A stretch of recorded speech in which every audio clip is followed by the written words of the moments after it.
زموږ ښکلی پیغمبر وای ما له خدای داسې یو 15 څیزونه راکړي دي چې یو پیغمبر له په پخوانو پیغمبرانو کې نه دي ورکړي. اول نصرت بالرعب بصیرة شهر، د یو میاشت په فاصله کې کافران زمانه مرعوبه دي، زمانه یریږي. بظاهر خبائش نه باصلحه و نه بسامانو، خو د کافرانو په زړه کې خدای زما رعب او دبدبه چولې ده د یو میاشت په مزل کې. جنگ لبراتلل، خو کله جنگ خلق د غیرت او د مجبورۍ د وجه نه کوي چې خلق براته وایي مړه داسې داسې، کنې زړه کې یریږي نو زړه کې به مرعوبه، نو جنگ به د خپل غیرت د خپل پښتو د خپل شرم د وجه نه کو، کنې یریدل به چې موقع به ملاوېده نو د تښتېدو کوشش به کو. او که جنگ کې به بظاهره څه کامیابي ورته ملو شو نو زر به رسته کېدل چې خبره بدله نه شي، نو یریدل به. زموږ ښکلی پیغمبر دی معجزه و، په خپل هم ډېر بهادر و بې اندازې. حضرت علی صاحب څومره بهادر صحابي تیر شوی او نور صحابه وی قسم دی چې په موږ به کله په جنگ کې سختي راغله موږ به هغه ته ځان بسو، په هغه به هم ځان بچ کو، او هغه به د ټولو نه مخکې دشمن ته نږدې و، نو موږ به د هغه شاته ولاړو. چېرته مرعوبه شوی نه دی. د دې نه لویه بهادري د زړه شته چې سړی په یو قوم کې تحریک شروع کوي او هغه د جهان جاهل قوم ناجغه. د عربو دومره سخت جهالت چې دنیا کې یو قوم کې هم داسې جهالت نه تیر شوی. اولاد څوک جمدي خخی نورې خبرې چې وږي بشي په بل به وارده، یو قوم به په بل وارده، بغیر سے دو دشمنه نه به جنگ به ورسره وکړو، سامان به یې تېروړو، ښځې او ماشومان. لوټمار او وهم پرستی او کاڼي خدایان، درې کاڼي به یې راواچته، پسه به استنجا کوله، څه به یې خدای که ځان ته دام قوم او د ګوډاګۍ به یې د وړو جوړ کړ، هغه به یې خدای و. نو که کله به ضرورت شو او تنده اوږه به پرې رانه نو هغه خپل خدای به یې وخوړ.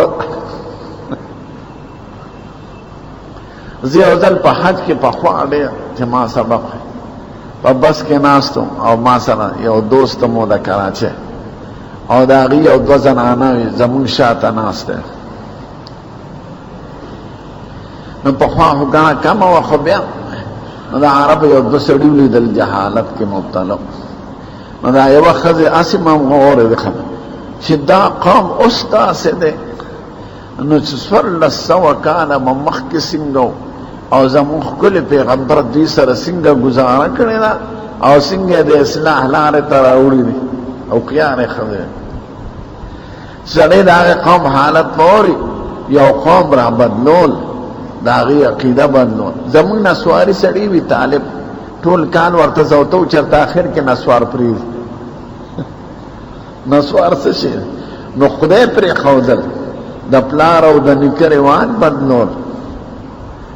او دا راسمول، او ټول جهان دشمن، خو په زړه کې فرق نه راغلی،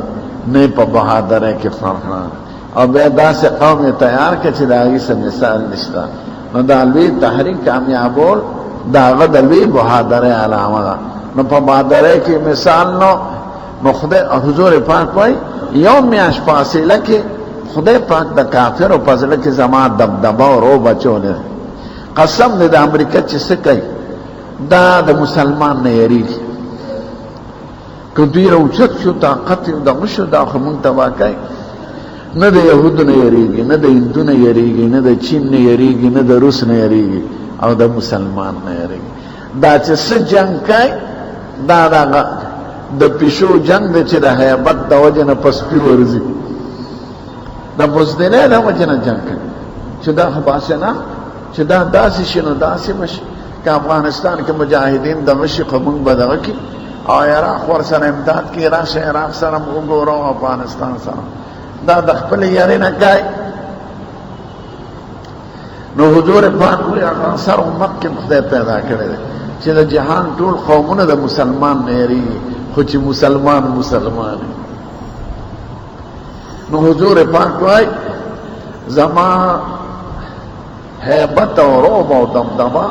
د یو میاشت په مسافت کې خدای د کافرانو په زړونو کې اچولې ده اوس یو سوال دی چې د حضرت سلیمان علیہ السلام هم دبدبه وه او حضور پاک وایي دا صفت دی چې خدای ما له راکړی سلیمان علیہ السلام بلقیس ته خط ولیکه او قرآن شریف کې بیان دی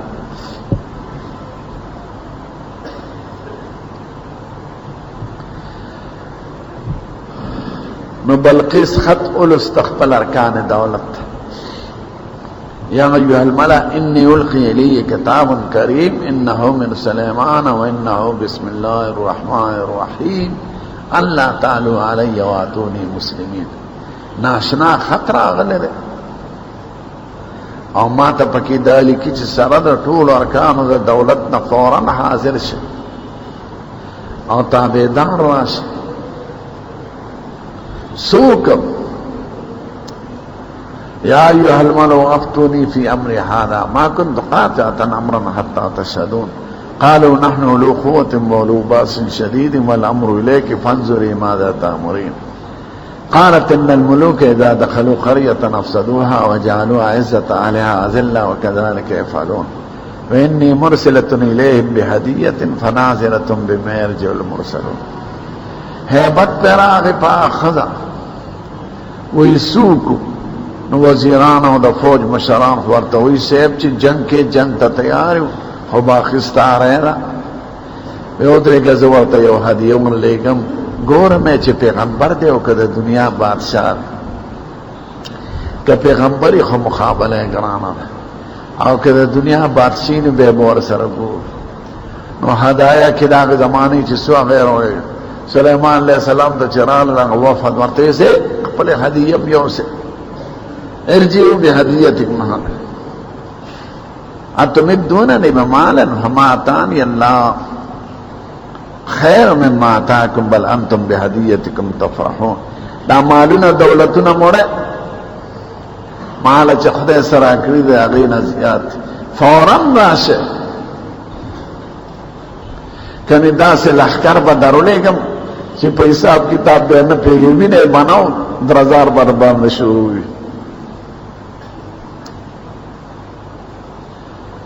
نو فورا معروف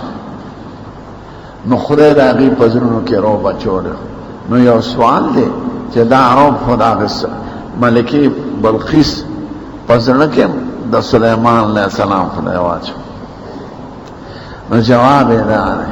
چه دا سلیمان علیہ السلام رعب و دمدموا خو ظاهری شان و شوکت مو فوجونو ورسره او پیریان دیوان تابیو او حکومت او تخت او پاوا کې بالوتم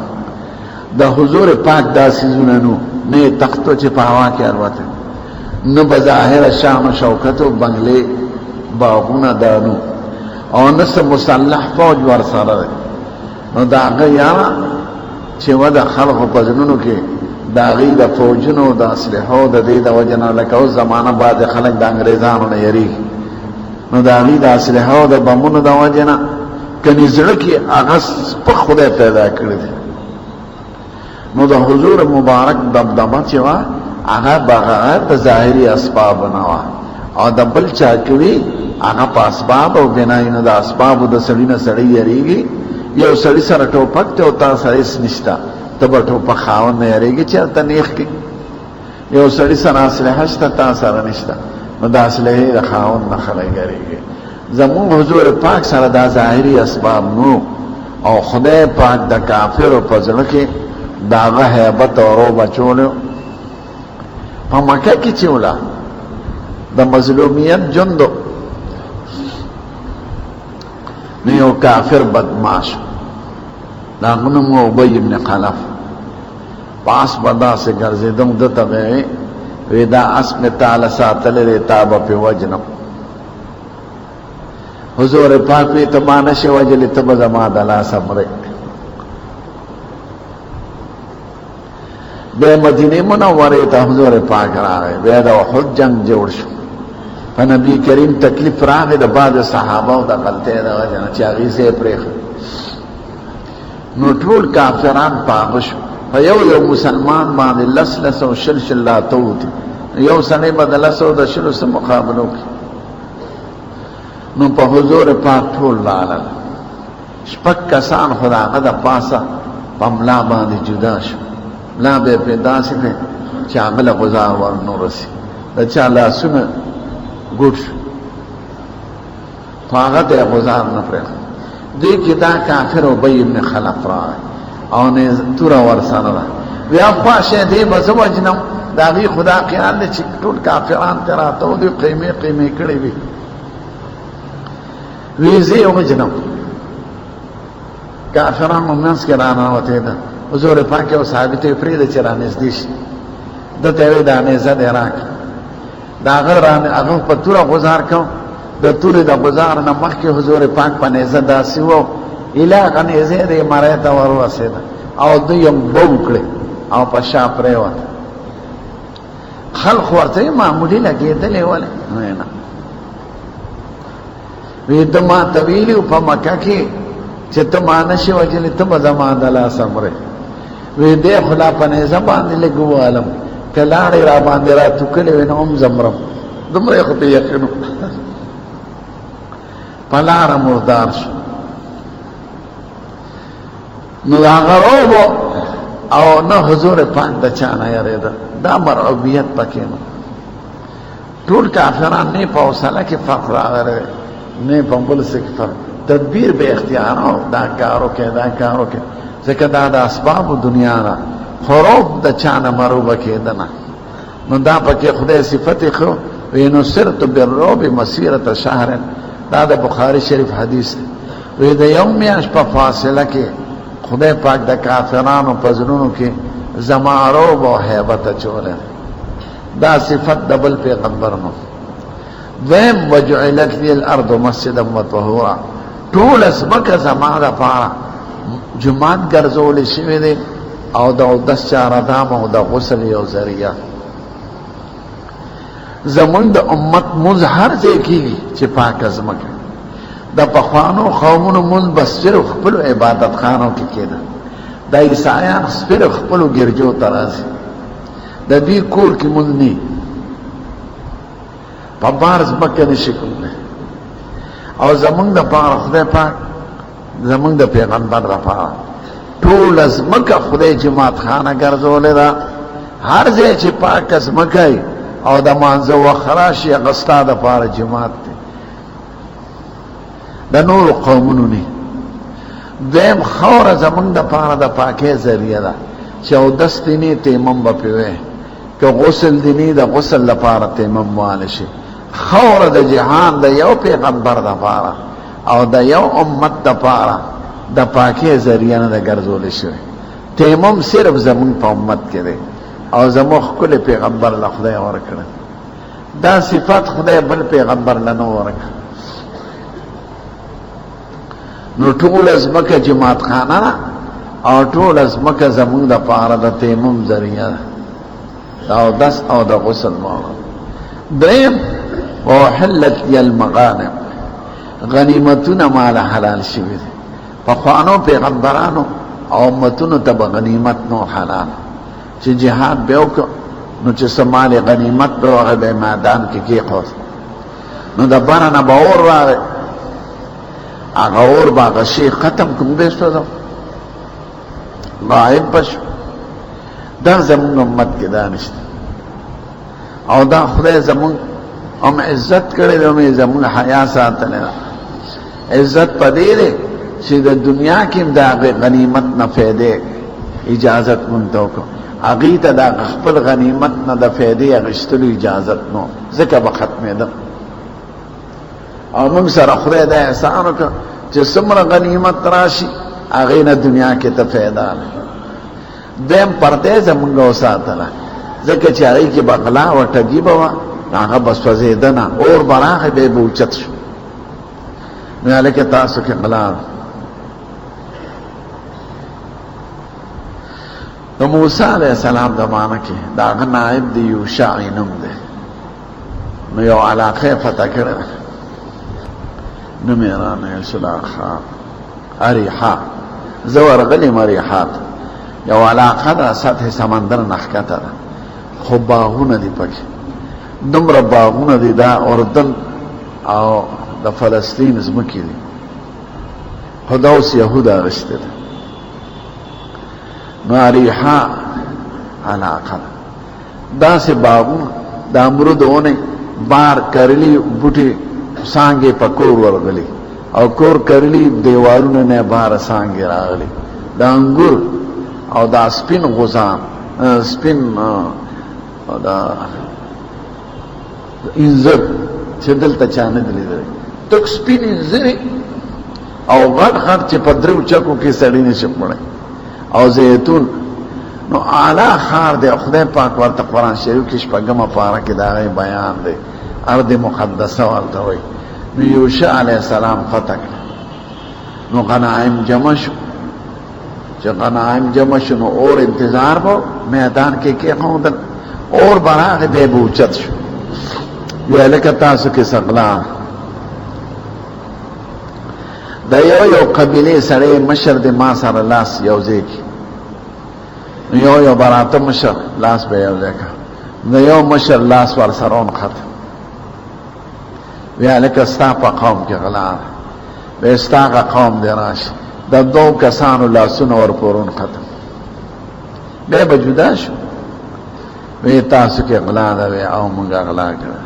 د غوی د سر عمره سر زر پټ کړ وی راوړې میدان ته چې هغه راوړل اور راغی هغه اور ختم نو خدای د هغې شرمول بم ګناه به وکړی شوه په دروازه به یې نوم لیکلی خدای زموږ حیا پرده ساتلی که دا اور ما غشتې خو به بغلا معلومېده نو خدای په پټه که قبول یې که نه قبول خو غنیمت اور نه ځای نو خدای زمونږ اکرام او عزت هم کړی دی او خدای زمونږ حیا او پرده هم ساتلی نو حضور پاک وایي ما له غنیمتونه حلال شوي دي دا پخوانو قومونو نو حلال څلورم وایي وی هر پیغمبر خاص قوم ته تللی وبعثت الى الناس عامه زه د ټول جهان دپاره پیغمبر یم د هر پیغمبر اوس کې انجیل شریف وګورئ عیسی علیه السلام بیان دی پکې چې زه بني اسرائیلو له راغلی موسی علیه السلام د بني اسرائیلو پیغمبر او 14مه پاره کې هم دا دی ولکل قوم حق هر پیغمبر د قوم د پاره جدا جدا پیغمبر راغلی د دې وجه نه په یو زمانه کې به ډېر پیغمبرانو په دغه علاقه کې به جدا او په هغه علاقه کې به جدا او په هغه علاقه کې به جدا او زه ټول جهان ته او د خدای شان ته ګوره د هر پیغمبر معجزه به عملی وه لکه موسی علیه السلام به امسا ورځو الاجدها به ته جوړه شو لاس به ترخت دم نه که نو سپینه رڼا به یې کوله قرآن شریف کې دا بیان عیسی علیه السلام یو 4 مړي جمدي کړي دي او مادرزاد روڼ به راغی لاس به یې پیوه سترګې به یې بینا شو او برګي سړي باندې به یې لاس راښکې هغه به جپ جوړ شو دا قرآن شریف کې بیان دی خو دې ته عملي معجزې وایي عملي د عامل سره ختمېږي چې کار چا کړو هغه لاړ هغه معجزې هم ختم شي نو حضور پاک وایي ما له خدای معجزه داسې راکړې ده چې علمي ده د عملي معجزو سره یو علمي معجزه خدای راکړې ده چې قرآن شریف دی او قرآن شریف نو چونکې معجزه ده تر قیامته پورې دی نو دا هغه د پیغمبرۍ دلیل هم تر قیامته پورې دی دا معجزه د پیغمبرۍ یو دلیل وي نښی نو هر پیغمبر د لږ قوم دپاره او معجزې عملي وي د هغې وخت دپاره وي او زمون پیغمبر له عملی معجزې خدای ډېر ورکړي دي چې هغې د وفات سره ختم شوي دي خو علمي معجزه خدای داسې ورکړې ده چې هغه تر قیامته پورې کتابونه خدای بعضو نورو پیغمبرانو له ورکړي دي خو هغه کتاب به معجزه نه وه هغې کې دا نشته چې د دې کتاب په شان کتاب پیش کړي د دې په شان تاسو نشئ جوړولی او زمون په قرآن شریف کې 4 ځله اعلان شوی دی چې دې په شان کتاب جوړ کړي د 10 سورتونو په شان ته جوړ کړي د یو سورت په شان جوړ کړي د هغه یو سورت 2 ځله اعلان شوی دی نو نه چا کړی دی نه به څوک وکړي نو دې ته علمي یو سړی یو کارنامو کې مثلا خوش آوازه قرات وایي یا پهلوانیو کې یو سړی را خلاص کړي او کارنامه ده خو هغه بس ختم شو دا هغه ژوند سره ختمېږي او یو سړي کتاب لیکلی شاګردان یې جوړ کړي نو د هغه کتاب چې کومې پورې د هغه نښه او یادګار پاتې دی زمون قرآن شریف یو علمي معجزه ده دا به تر قیامته پورې نو د هغه د پیغمبرۍ دلیل هم تر قیامته پورې دی که څوک د عیسی علیه السلام د پیغمبرۍ دلیل وغواړي نو هېڅ دلیل نشته مونږ سره خو مونږ وایو چې پخوا خدای زمونږ په قرآن شریف کې ورته پیغمبر ویلي مونږ ورته پیغمبر وایو د موسی علیه السلام د پیغمبرۍ څه دلیل نشته اوس هغه چې هغه خپل زمانې سره و مونږ د خپل پیغمبر د دلیل د پیغمبرۍ تر قیامته پورې پیش کولی شو نو پیغمبري تر آخره پورې و نو دلیل هم له خدای داسې جوړ کړه چې تر قیامته پورې د هغه عملي معجزو نه علاوه دا علمي ده انجیل کې دا بیان نشته چې دا کتاب پیش کړي انجیل کې 3 خبرې دي او مختصر کتاب دی اول کې د هغه نسب نامه ده دویم کې د هغه یو واز دی پهاړي واز ورته وایي دریم کې د هغه څه واقعات او کرامات او معجزات بس تورات شریف کې 15 حصې دي څه احکام دي پکې څه پکې واقعات دي خو دواړه کتابونه په اصل شکل کې نشته نه په هغه خپله ژبه کې شته نه په هغې کې داسې شته چې د دې په شان کتاب پیش کړي دا صرف زمونږ په کتاب کې دی نو زمونږ پیغمبري زمونږ د ښکلي پیغمبر پیغمبري د ټولو قومونو د ټولو زمانو د ټولو جهانونو دپاره ده نو خدای معجزه هم داسې ورکړه چې هغه د ټولو جهانونو تر قیامته پورې به باقي وي دا زموږ ښکلي پیغمبر و بیا وایي اوتیتو الشفاعه ما له خدای د لوی شفاعت حق را کړی دی چې دا بل پیغمبر ته نه دی حاصل شفاعت خو به هر پیغمبر کوي هر ولی به کوي هر شهید بکی هر حافظ قرآن و عالم قرآن بکی خود خدای د اجازت نفس او د لگو کسانو د پاره چې سمر ورته خدای وخی د نور قومونو د پاره نشي کولی زمونږ د ښکلي پیغمبر شفاعت په د ټول جهان د قومونو د پاره د آدم علیه السلام نه تر زمونږ د امته پورې دا شفاعت بل پیغمبر نشي کولی نو هر پیغمبر به د خپل قوم د پاره کوي خو د نورو دا به د قیامت ورځ شي دا د حضور پاک د خولې مبارک بیان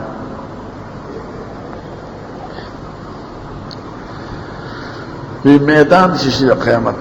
نو نور بحکته ګرمي وي خلق به ډېر زیات تنګ شي خلق به وي خدای یو طرف تم کې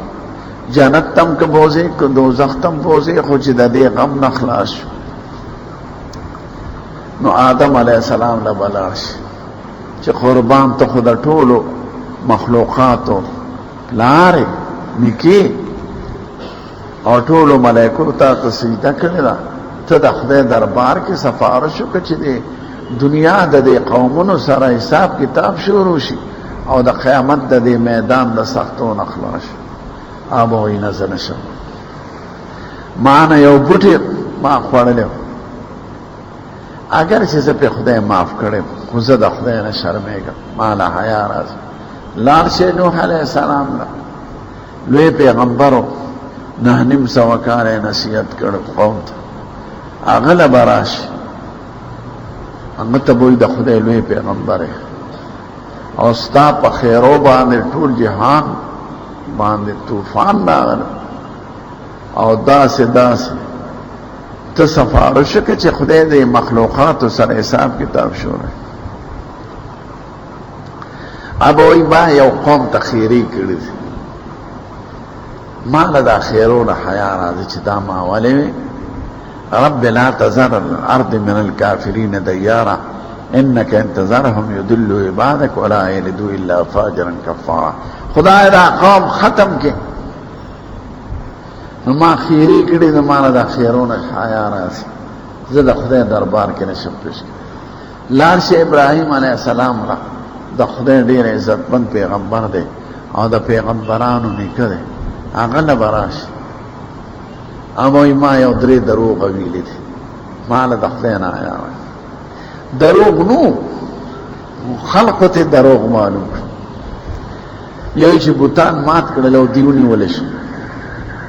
نو بادشاہ قوم ورته دا چا کړی دی؟ وی د مشر بوت نه تاسو کې کنه تبر د په غاړه دی چې تبر چا سره خو هغه بکړی کنه کبیرم هذا فسلوه من كانوا ينتقون. د مشر ته تبر پروت دی دغه تاسو کې د بکړی عزت څخه هغه په خپل پیښه چې دا د زد د وجه نه وای خود د خبرو د پاره یو موقع جوړه هغه ورته ویل کدالم د ما هاولا ينتقون وی خبرې کولی شي تاسو وکړه وی تا ته خدا پته لګي چې دې خبرې نشو کولای نو بیا ورته وی عجیبه نه خبرې کولی شي نه د ځان نه تبر لر کولی شي نه که چاته سرونه پرې کړی دانه شي ویل نو به دا څنګه خدای دی نو ځان ته د خبرو خو چونکه ما ظاهر ویلو بال فعله کبیرهم هذا فسلوه من كانوا ينتقون. دې مشر بکړی کنه تاسو ته وکړه وی مال خدای نه یار دیم چې یو بادشاہ نیولی دوی او بی ته بوتلا ناغې ته فوجان وی دا د سره نو دی ورته وی دا مې خور ده ناغې ته زر وی دومې د تر لوري او دی وخت زه او ته مسلمانانو نور څوک نشته نو موږ د اسلام پر وروالی کې رور خور یو نو که تا نه تپوس کي نو دغه شان ورته ته ووایه هغې نه چې وی دا مې ویلي دي چې دا زما خور ده اگر چې مطلب یې څه یو خلکو چې راغوستې و اول نو ستوري ولیدل سپومې ولیدل انمار یې ولیدل وی دا زما خدای دی بیا وی دا انمر زما خدای دی دا خو غټ تاسو چې نور ډوب شوی چې څه ډوبېږي هغه خدای چې پناه کړي بس مې ما له د خدای نه یاره موسی علیہ السلام نه ویلار شو موسی علیہ السلام ابو ایمان یو سړی په خطا وجل شو ما ولا دغه کو ادب می ورکاو یو ظالم فوجي په یو رعیت را باندې کړو ناغه ورته وراثه دنه اخلاص کړ نو دی ورانه غلې سوک ورکاو چې افواش او سوک ورکول سره په سرکوزي را پریوت ساتي وته ایمان یو سړی په خطا وجل شو زه د خدای نه شرمېږم عیسی علیہ السلام عیسی علیہ السلام وی ما ته خلقو خدای ویلی دی لکه د عیسایان مونده د انګریزانو نه زیات بې وقوفه قوم د عقیدې په اعتبار څوک نشته ځکه عیسی علیہ السلام ته خدای هم وی د خدای زوی هم وی او دریم خدای هم وی هلکه دا څنګه خبره دا درې یو دی یو درې دی یو درې یو دا خو ماشوم نن تپوس وکړه چې درې وي او یو وي نو عمر ته دریم خدای وای عمر ته خدای وای عمر ته د خدای زوی وای الکه دا څه شي شو ډنګا ډوټ دا وتا صلا پیښور خار ناصر خان اسلامی کیسٹ ہاؤس بیرون کچہری گیٹ اشرف روڈ سرائے فقیر خان د ناصر خان سره سات ملاویږي تبلیغیانو خبره تقاضا به پوره کوي نه پر پلار خفه کېږي نه پر مور خفه کېږي دا قوم دی چرګ په چرګو خفه کېږي بل چرګ نه پرېږدي سپی خپل سپی ته سپی نه پرېږدي، مارغه خپل ښځې ته بل مارغه نه پرېږدي، او دوی د هغې نه بېکار. نو عیسی علیه السلام به وایي زه د خدای نه شرمېږم چې ما ته خلکو خدای ویلي. دا قرآن شریف کې بیان دی. اوومه پاره کې خدای به عیسی علیه السلام د عیسایانو مخکې راوغواړي. وإذ قال الله يا عيسى ابن مريم أأنت قلت للناس اتخذوني وأمي إلهين من دون الله قال سبحانك ما يكون لي أن أقول ما ليس لي بحق إن كنت قلته فقد علمته تعلم ما في نفسي ولا أعلم ما في نفسك إنك أنت علام الغيوب ما قلت لهم إلا ما أمرتني به أن اعبدوا الله ربي وربكم وكنت عليهم شهيدا ما دمت فيهم فلما توفيتني كنت أنت الرقيب عليهم وانت على كل شيء شهید. د خلق مخکې به عیسی علیه السلام خدای راوغواړي، وی تا د عیسایانو ته ویلي چې زه خدای، دی به وایي توبه سبحانک ته پاکې خدای که ما ویلي خو تا ته به معلوم ما دا نه دی ویلی، ما ورته وی دا غلوی خدای عبادت کوي. پیغمبران خو د دې دپاره راځي چې خلک د خدای سره جوړ کړي، خلک د خدای سره وتړي، د خدای ذات ورته یاد کړي چې عبادت بداغه کوي، خیر و شر ما فوق الاسباب بداغه نه هغه غواړي. عالم غیب او مالک د هر څیز او مختار کل با د غلوی خدای ګڼي. نو پیغمبر جوړ پیدا کړي د مخلوق او د خالق په منځ کې. ما دغه جوړ ویلي دی، زه بله خبره کوله خدای ته دا معلومه ده چې د نه دی ویلي، خو عیسایانو ته به وښیي.